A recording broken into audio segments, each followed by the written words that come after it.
doesn't take a lot, just a little dab will do you. Bro cream, right? Way back. You don't need a whole thing of hair gel, just a little dab will do. And it's the same way with faith. Just a little dab of faith is all you need. And the thing about it is, that's what Jesus is, I believe, saying here. It don't take a bunch. But the thing about it is, it's the unbelief that causes the problem. And unbelief is kind of like faith. Did you know it don't take a lot? Now again, can you stop it from coming? No. If you go to believe God for a miracle, I got news for you. There's going to be a devil show up at your doorstep, and he's going to tell you why it ain't going to work for you because you're not good enough. God don't love you enough. You ain't smart enough. Da-da-da-da-da. Okay? But you see, that's not how... You got to know how to counteract that, just like with wrong thoughts. Now, what about small things? Small things, dynamite is a small thing, but how powerful is it? Right? And did you know, here's where I want to start gearing towards is words. We look at words as, oh, they're just little insignificant words. Wrong. They're way more than that. A stick of dynamite I can hold in my hand, and it can take down a mountain that you can't climb. Right? How about the stone in David's hand that he put in his sling? That stone wasn't nowhere near as big as Goliath, was it? You know, the worst $5 mistake I ever made in my life was one time I was fishing as a teenager, and I was with my dad and my friend, and we were out, and somebody caught a crawdad, latched onto our bait, and we bring it all the way in, and it still stays on, and bring it in the boat. Well, my friend said, I'll give you $5 if you let that pinch you. And I'm sizing up this crawdad, and I'm thinking, that? I took him up on it, and I wish to God I never had. Because that sucker would not let go. And that had more jaw strength or more pincher power than a pit bull or any other animal, for that matter, crocodile. That was a bad move. Them was little pinchers, but boy, did they pack a powerful punch. I remember another time when I was a teenager, one of my bosses, this was when I didn't know nothing about electrical. I was a teenager. We're in the showroom, and there's some wires in a wall, and he somehow or another says, just don't touch that black and white wire at the same time. And I'm looking at it like thinking, what? There ain't enough fire coming out of them. And I was just young and dumb. And so what did I do? You're right. And boy, I found out, it don't matter what it looks like, it's got a pack of powerful punch. Thank God it was 110, not 440, right? But the thing is, small things. What about a termite? Just a little old termite can take down a mansion, right? A little small bullet can kill an elephant. Just a little small bullet.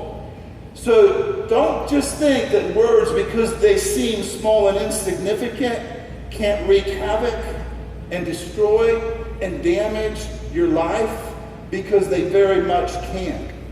Right? Okay. Now, some seeds, you know, here's the problem. Let me tell you why we fall into what we fall into, the habits that we fall into. Because did you know some actions, one act can land you in prison for life. You commit an offense, and if it's a bad, serious enough offense, I don't care if you was under the influence of drugs or not, guess what? It could literally destroy the rest of your life. Right? Now, I think about this. Cigarettes. How many of you ever used to smoke, and you know one cigarette ain't going to kill you? Right? One pack ain't going to kill you. But if you habitually smoke one after another, after another, after another, chances are one day you're going to die prematurely. Because it doesn't happen quick. And see, when you're speaking the wrong words, thinking the wrong thoughts, and doing the wrong things, you may not be seeing any repercussions. And so what does that do? That encourages you to continue on and on and on. Ecclesiastes 8:11, powerful verse. It says, because sentence against an evil work is not enforced or judged immediately. Therefore it is fully set in the heart of man to do wicked. In other words, the first time you use the Lord's name in vain, what if you've ever heard the Lord's name used in vain at work, and lightning strikes and kills the guy next to you? And then you see another guy do it. You think you're going to be using the Lord's name in vain? Probably not. What about if words was that same way? Is as soon as we release a word of unbelief or an evil word, and it don't have to just be a cuss word to be an evil word. The men of Israel, they brought back an evil report of the land of Canaan. That's what the Bible says. Well, what was the evil report? They just told what they saw. They said, hey man, there's giants over there, and we're like grasshoppers in their sight. They would be way too many for us. They was just coming back and giving a factual report. But yet the Bible says it was an evil report. So, think about that. Okay, now let's go on here, because I want to now focus on words.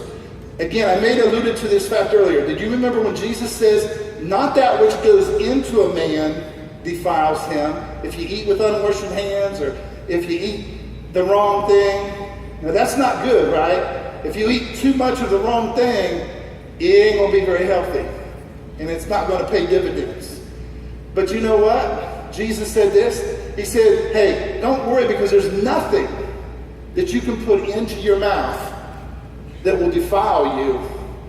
But the things that come out of you is what defiles a man. And again, what comes out of a man, where does it all start? The heart. So you see, if you get wrong thoughts, that you spend too much time seeding your heart, it's going to give place to words. And then when you release the words, oh boy, you got something that's about to get out of control. It's like a little matchstick. Anybody ever had a scary situation with playing with matches as a kid ever? Or an adult? You know what? It can turn real fast. That little match, that little stove, that little grease fire can real quickly turn into a whole house fire with nothing but toast left. Right? And it's the same way with words. And I want you to think about this word defile, because it's very important. The word defile, what I looked up, and it only makes sense that it applied to here, is to pollute or contaminate. Wow. Think about that. What comes out of us is what pollutes and contaminates our lives. Is there that desires life and long life and to see good days? Let him withhold his lips from evil and his tongue that it speaks no guile. Look at that. 1 Peter 3:10. It says, if you want to have a good, long, enjoyable life, what's going to make it? Right here, words. Okay, now, this is what Pastor, he asked me to kind of teach along the lines of a message. I couldn't even believe that he remembered. It's been like 15 years ago. I spoke one time on words. That words are like this, words are like this, words are like this. And the thing he remembered is words are like guns. Okay? And how true is that? Did you know guns can be a good thing or a bad thing? They can protect you or they can kill you. And if you're handling a loaded gun, you better handle with caution and use extreme care. Right? How about with your words?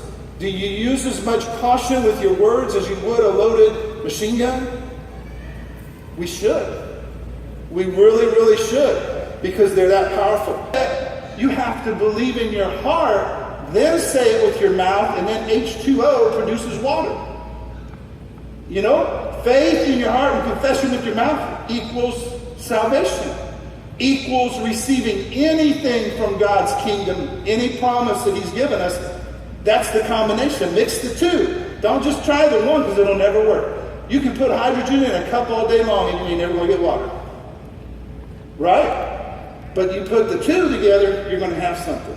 Now, words are like keys. How many of you used the key to get here this morning? You put it in your car and it released the ability of that car. which is way beyond yourself. You could have walked here this morning, but I guarantee you wouldn't have got here as fast and easy as your automobile brought you, right?